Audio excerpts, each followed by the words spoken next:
Thank you, Lucia Glagoleva, who is our accompanist, pianist, multi-talented in so many different genres, as was evident by that performance. And in case you were afraid this was going to turn into a funeral, I think you'll have a good sense of the intent behind our celebration today. Let me welcome everyone to the retirement celebration luncheon for the Kings. I say the Kings plural as an acknowledgement that for 18 years, not only has Jim been our pastor and our shepherd, but Linda, you have been very much a faithful member devoted to our family of faith, supporting the ministries and mission of our church, and giving us the benefit of your leadership. So today, this is very much a recognition of that. It's also important to emphasize that this is a celebration. We are here today to express joy at having the privilege of experiencing Dr. King's ministry for 18 years. The loyalty and commitment is rare at that level, and this occasion is in part to recognize just how appreciative we are. We are also processing an array of emotions today, but foremost among them is gratitude. We also want to welcome our special guests. I know Jim and Linda are happy to have their children and their families here, and also family members who have traveled many miles to be a part of this day. So if you are a relative and are here, I'm not going to try to name names because I was afraid that I would not have any. Lift your hand. We won't make you stand, but yes, family members right here. And as we want to welcome you from the Parkway family, and as somebody who has two brothers who are pastors, let me just say I would love the opportunity to go back and correct some of the stories that they're telling in their pulpits. So this may be some opportunity for some equal time before today's over. But you're very much appreciated and welcomed, and thank you very much for being here. It's also good to see so many familiar faces down through the years who have been a part of the King's ministry here at Parkway, and we welcome you back with open arms. I hope that you have felt a warm reception, and particularly for those of you who served on staff and previously been a part of the King's ministry. So today we have three speakers who will be representing different perspectives and constituencies of the Parkway family, who will offer a few words of appreciation. First, we will hear from Paula Paris, who's experienced working with children under Jim's leadership, and that goes back many years. And then we'll hear from Harris Wallace, representing the youth of Parkway. And then finally, Jim and Linda's oldest son, Matt, a former youth minister here at Parkway and the current pastor of the Augusta Road Baptist Church in Greenville, South Carolina. So you all just come on up in order. Paula, the podium is yours.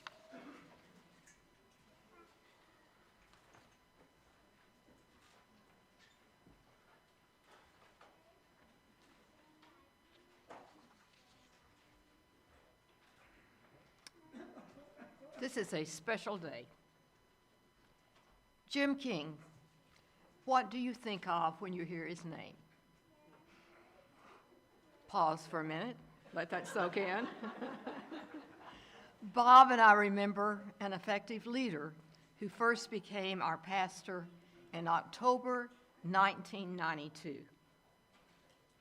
at the Atlanta church where Bob served as children's minister. That church had experienced some problems, but Jim immediately helped the existing staff to feel at ease. Bob remains thankful for the good working relationship with Jim, which you've seen among the staff here. A relationship based on mutual respect and good humor. When Bob retired in 2000, Jim made us feel comfortable in staying on and working with children in Sunday school. Another phrase we associate with Jim King is a seeker of God's will, not only personally, but also for the churches he has served. Our hearts were broken when old problems surfaced at that Atlanta church, and Jim felt the need to resign. However, we were impressed that he did not immediately seek another position. Instead, he took time to reevaluate his life calling, seeking earnestly for God's guidance. He and his family became members of Parkway, and your love for him helped him to be ready to accept your call to be your pastor, a call he has fulfilled for the last 18 years. We have seen the results of that mutual love after having joined with you in 2004. More recently, we have seen this searching for God's will as Jim has acted as shepherd for this congregation in preparing for a new pastor. His gracious and helpful suggestions have contributed greatly to what we know will be a smooth transition. Recent events in our nation remind us of another character trait of Jim King, the ability to change old ways of thinking and of doing things. Who could have anticipated that political unrest and an ongoing pandemic would so dramatically change our church practices? But Jim led us to put the good of our fellow citizens above our desire to meet together physically, closing our doors for months, but still finding virtual fellowship online and later transitioning to outside services until our recent reopening. All of you and my family have our own special memories of Jim. Some are personal, like our joy in Jim performing the wedding ceremony of our son-in-law and daughter who are with us today.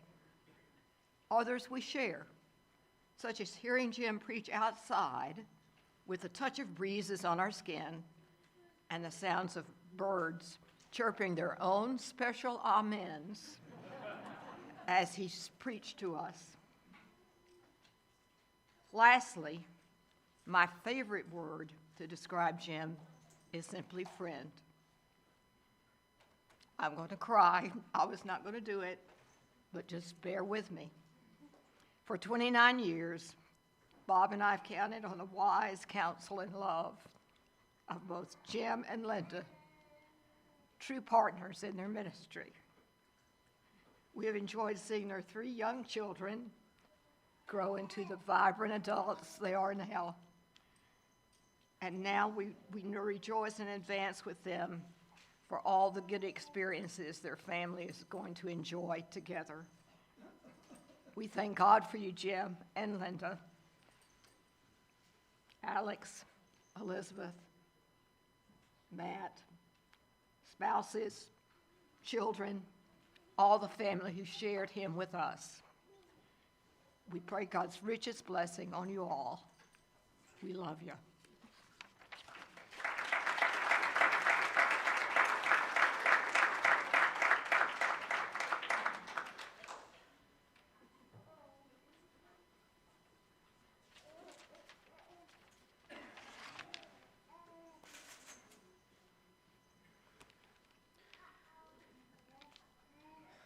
I'm honored to speak today.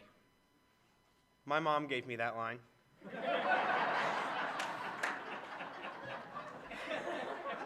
And when she said it, the first thought I had was, what makes speaking here an honor? But the answer to that question is obvious. It's an honor because I'm speaking about an honorable person. Now, the reason I believe Dr. King is a person with that honor is best summarized by Pat Conroy when he said, honor is the presence of God in man. He has many qualities I think show God in him, but I just want to talk about the one that has always stuck out to me. He has always been dedicated, not only to our church, but to every family and member here. He was at every chili cook-off, either to try some chili or show off his. He was at Pastries with the Pastor, where the children of Parkway learned that his favorite dessert is bread pudding. But most importantly, he has been there to hold baby after baby while telling the Christmas story. He has been a constant in my life and in the life of this church. Through a literal pandemic, he has continued to be there for us all, and of course, continue to preach sermons. But everyone here knows all of that, which is why I also want to talk about something no one here knows, the impression he has made on me. Beyond a weekly example of how to speak in public, he has taught me how to handle tough situations with grace, how to lift others up, and how to approach life with love in your heart. I believe he has taught us all important lessons that we will never forget, and I, for one, cannot thank him enough for it. But I'm sure going to try. Thank you, Dr. King, for everything you've done for us these past 18 years, and for me these past 16 years. I hope your future is as full of love and grace as your past. Thank you so much.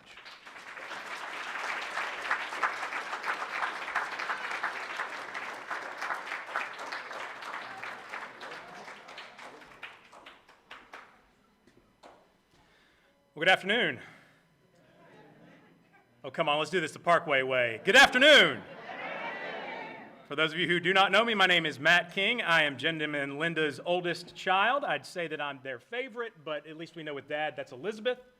I'd say I'm his favorite son, but proximity has always been an important thing for him, and since I live in another state, Alex takes that title for sure. I served here on staff from 2006 to 2009, so I thought I could say that I'm the favorite Matt that he ever worked with, but Matt Hester. So I guess that I'm just very glad to be part of the story, the family, and the story of this family of faith. I do have the unique perspective of not only being a part of the family, of being able to say that I know both the challenges and the joys of working with Jim King on staff, that Jim King has been my pastor for 38 years. I don't know about how many years you have had under his leadership, but for me, it's been my entire life. But I also have the opportunity and perspective of understanding what this church has meant to our family in particular.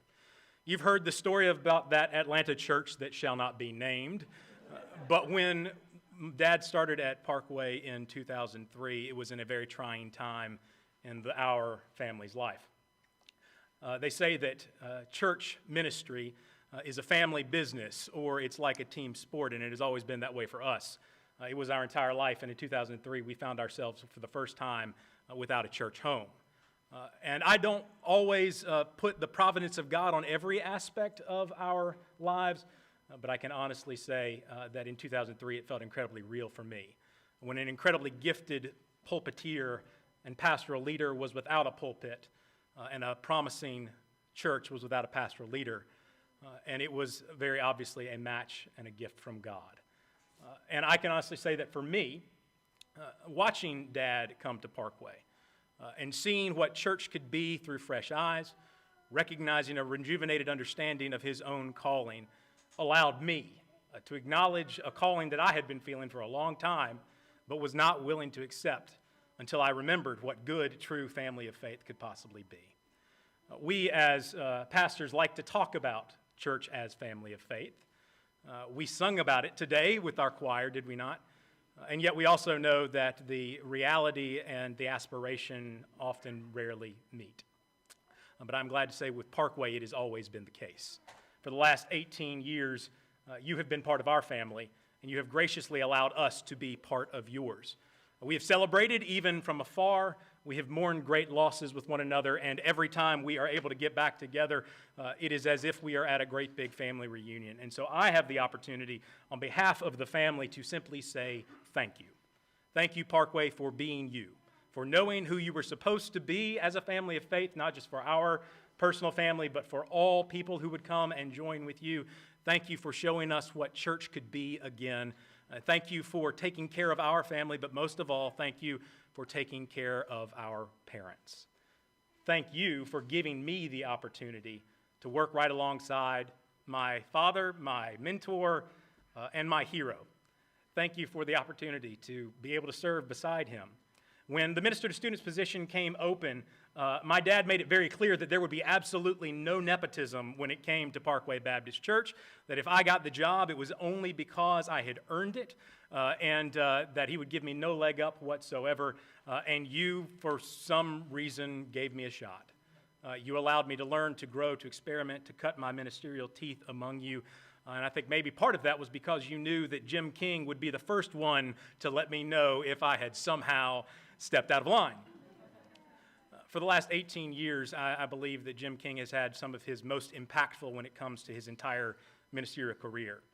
Not only was he able to be all of who he has been called to be in the pulpit here, giving everything of himself to not only the presentation, but the hours and hours and hours of study and writing and rewriting and editing, even on the fly as he was up there, anxiously awaiting every new Sunday when you would give him the opportunity again to bring a good word from the Lord.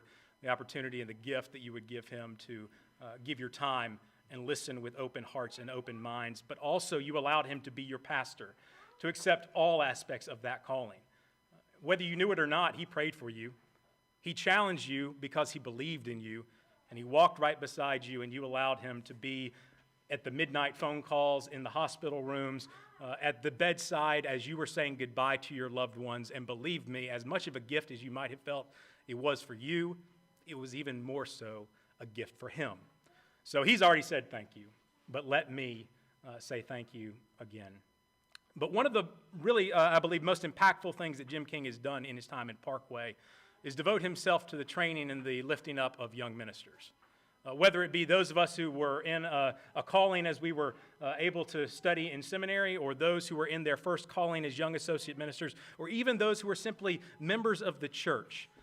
There are ministries and churches all across this land that are better today because of those of us who were able to study and learn and watch Jim King do what Jim King does best. And I'm grateful again for that opportunity, so thank you for allowing me to do that. Now, I can tell you for sure the standards, the expectations were always high. There were always notes. There were suggestions for improvements. There were moments of accountability if you did not meet a desired outcome, for sure, but that was only because he believed that you could do incredible things and wanted to ensure that you grew as much as you could before you went on to your next calling.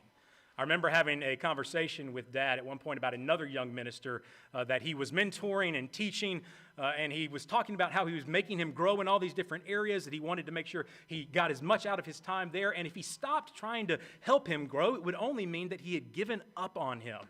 So I stopped Dad in the middle of the conversation, and I said, "So what you're telling me is you treat this young minister as one of your sons?" And he said, "Well, yeah." And I thought for a moment, and all of a sudden I understood the guy's pain. I mean, after all, it's intimidating to see Jim King out in the congregation when you are trying to preach or lead a Bible study, and all of a sudden you see that look. And if you've seen it, you know the one I'm talking about. The one where the eyes sort of squint a little bit, the head tilts to the side, the arms cross, the lips purse as if to say, "I don't think that word means what you think it means." And believe me, that look will become very prominent in your nightmares if you have. No one had higher expectations, but no one would be a bigger fan. No one was there to work alongside you to ensure that you were about to succeed, and no one was there to pull you back if you were about to step into failure. He believed in us, and we are all better for it. Now, Jim King, like all of us, is the product of his influences. He had a mother and father who instilled the faith in him and helped to nurture it, and we're darn proud of the pastor most of all, that he became. He had aunts who invested in him and said, "Jimmy," because that's what they called him, "you're going to get your education because that's going to be your ticket to success." He had brothers who pushed him as hard as they could when he was growing up. He had professors and other pastors who mentored him and helped him to grow. His children and then his grandchildren became his motivation behind the body of Christ that he would build up that one day could be passed on to them. And I can honestly say that as great of a pastor as he has ever been, he is by far a better father.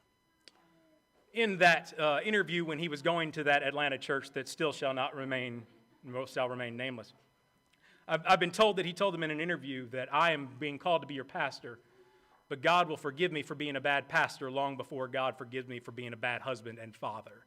And he has lived his life to that commitment. I cannot imagine what it took to live with that type of stress and live under that kind of microscope and still be able to make every ball game and every recital that we ever had. It was a gift of time and priorities that we have tried to live within our own lives, ensuring that we follow in his and Mom's example. And speaking of Mom, there is no one who is more influential and more impactful on Jim King than his wife, his confidant, his companion, and his best friend.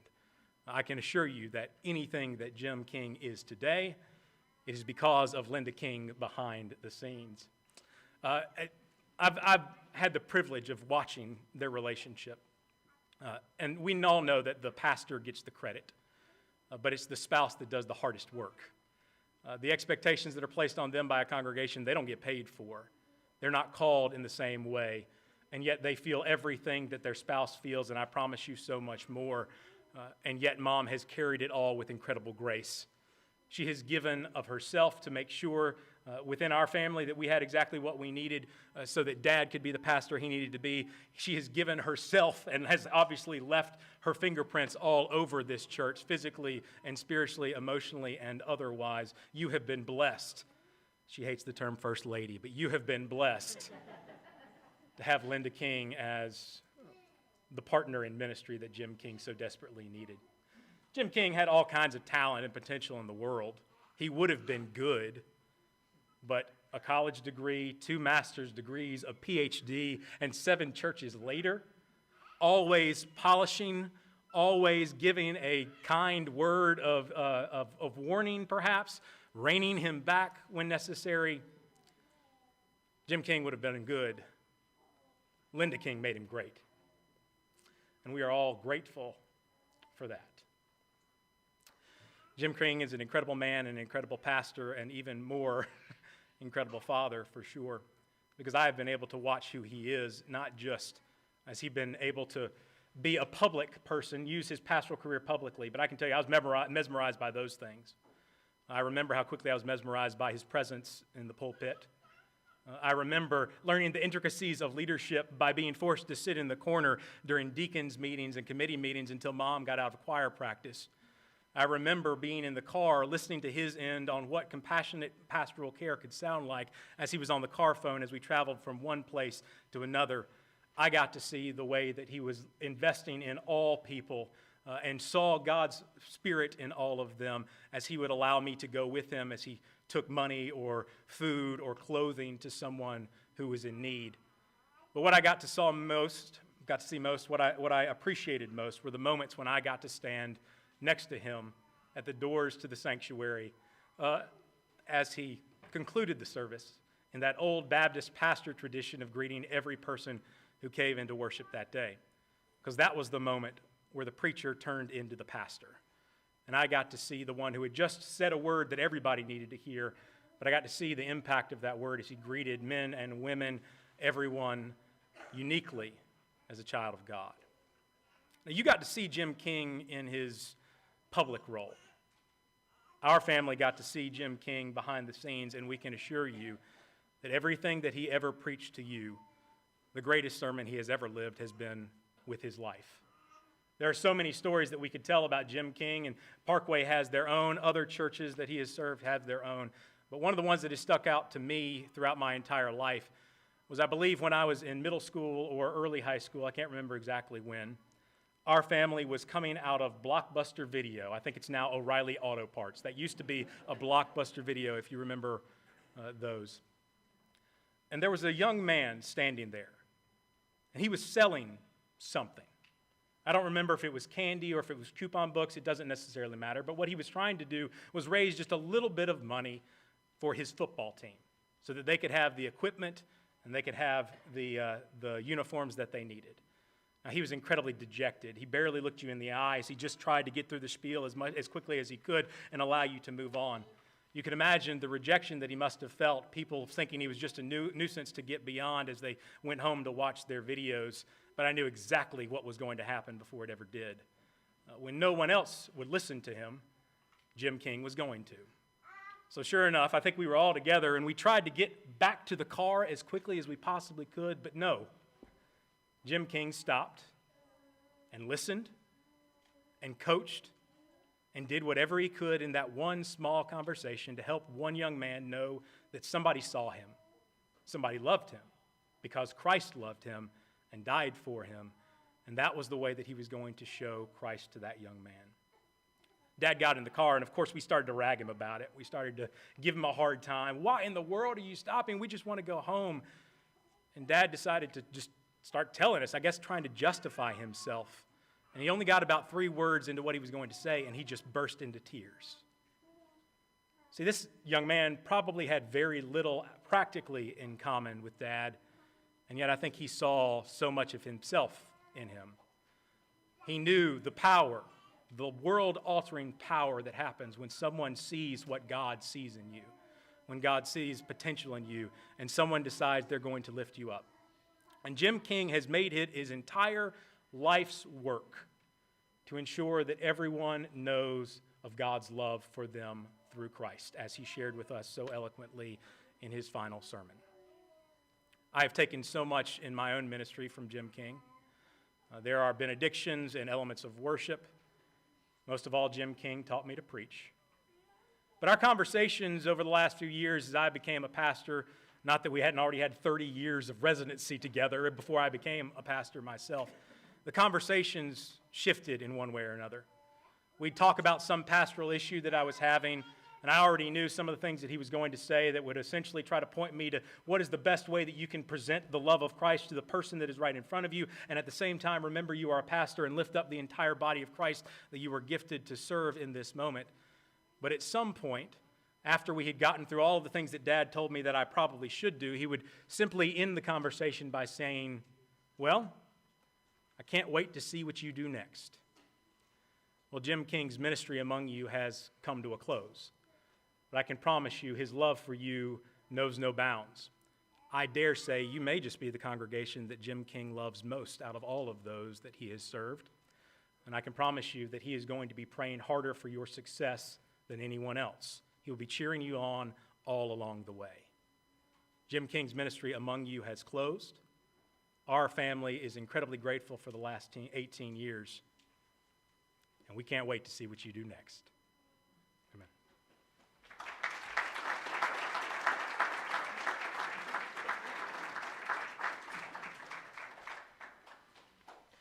Thank you, Matt and Paula and Harris. You spoke from the heart and you spoke for all of us. Now I'd like to invite Jody Samp, Chair of Deacons at Parkway, to the podium for a special presentation, followed by a special presentation from Megan Dover, Chair of the Personnel Committee. And then after their presentations, Dr. King, we'd like to ask you to give a few remarks.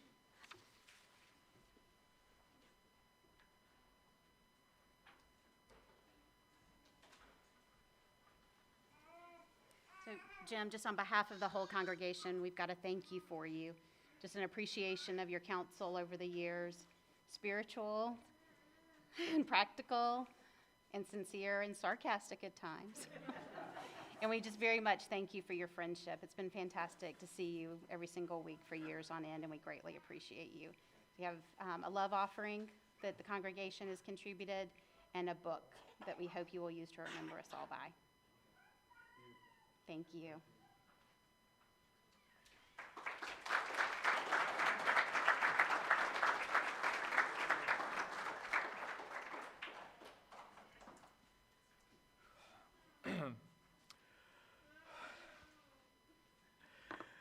Obviously, my heart is full of love and gratitude for each and every one of you. I didn't prepare these remarks because I wanted to get it kind of everything I want to say in the sermon and then just react from my heart to this. And so I just want to say thank you to all of you, not just for today, but for all you have meant to us, and I pray will continue to mean to us through the years to come. And I especially want to thank the three speakers today. Paula, you and Bob have meant so much to us through the years. I probably should not say this part, but Paula is actually somewhat responsible for my retiring. Because, don't hold it against her, but it was like 2 or 3 years ago, she grabbed me by the lapels and pulled me down to her and said, "Don't wait too late to start really enjoying life," you know. And so we had to think about that because as much as I enjoy what I'm doing, I think it's time for another chapter in our life, and you can see a lot of what that's going to involve up here. And so I want to be sure everyone knows if I stayed in a pastorate at all, I'd stay in this one for the rest of my life. As long as I could. But it's time for a new chapter for me in our life, and so many of you have expressed that that you're sad, but you understand, and you're happy for us, and I hope that will be true for all of you. And Harris, where's Harris? Harris, I'll vote for you every time, man. Yeah, you just tell me where you're going to be. I'll vote for you. It's great. You have a great future, but I especially appreciate you speaking from your heart. Just keep doing that. You know, don't be a politician. You can be a statesman, but don't be a politician. So thank you for doing that today. And Matt, I have some notes.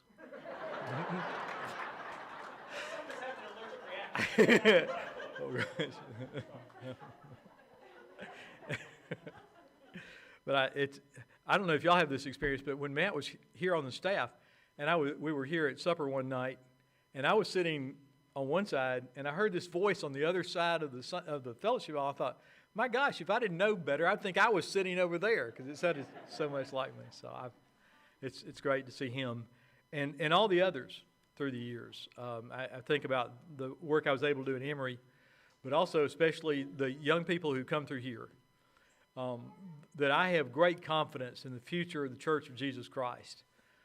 Not because the challenges are not great, because they are. And not because everyone's on the right side in this, because they aren't. But because God has called out godly women and men to do God's work in the world. And the ones that you have seen come through here and are continuing to be here are a real example of that. George Will, when he turned 80, said one of the good things about getting older is you don't have to worry about dying young anymore. And that's kind of where I am. I don't have to worry about dying young, but I want to live for a long period from here to enjoy some other things. But if today were the end, I would say I was ready, and I'm happy because I've been with people like you, and because I've had the greatest experiences in life, because I've been able to walk alongside you in the good times, the bad times. You have allowed me into that sacred space that sometimes it's not easy to let anyone else in. And I've been privileged to do that. And I thank you for it. And I love you all. Thank you.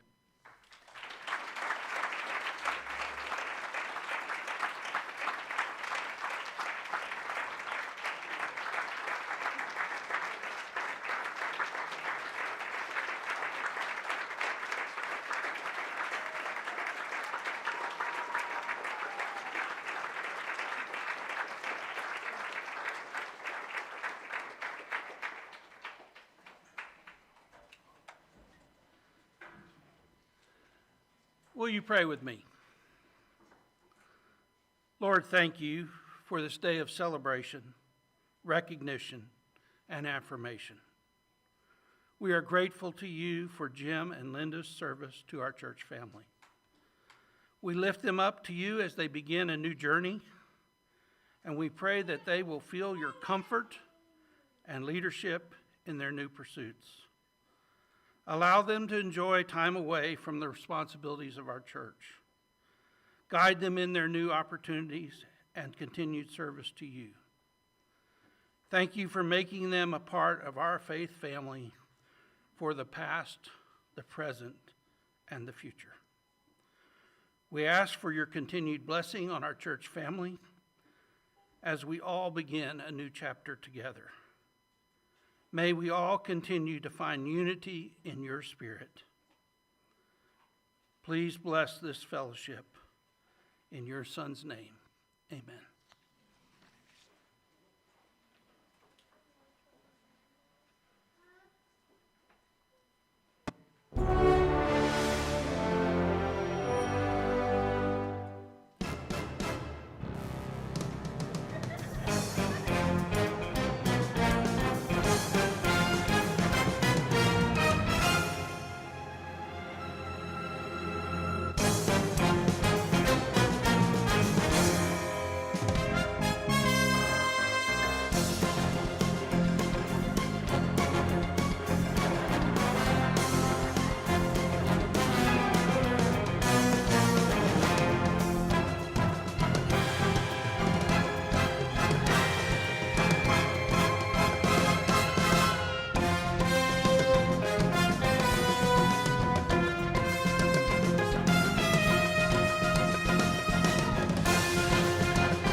That's it. Thank you very much for everybody for being here, and be sure and say your goodbyes and farewells for now. Thank you all.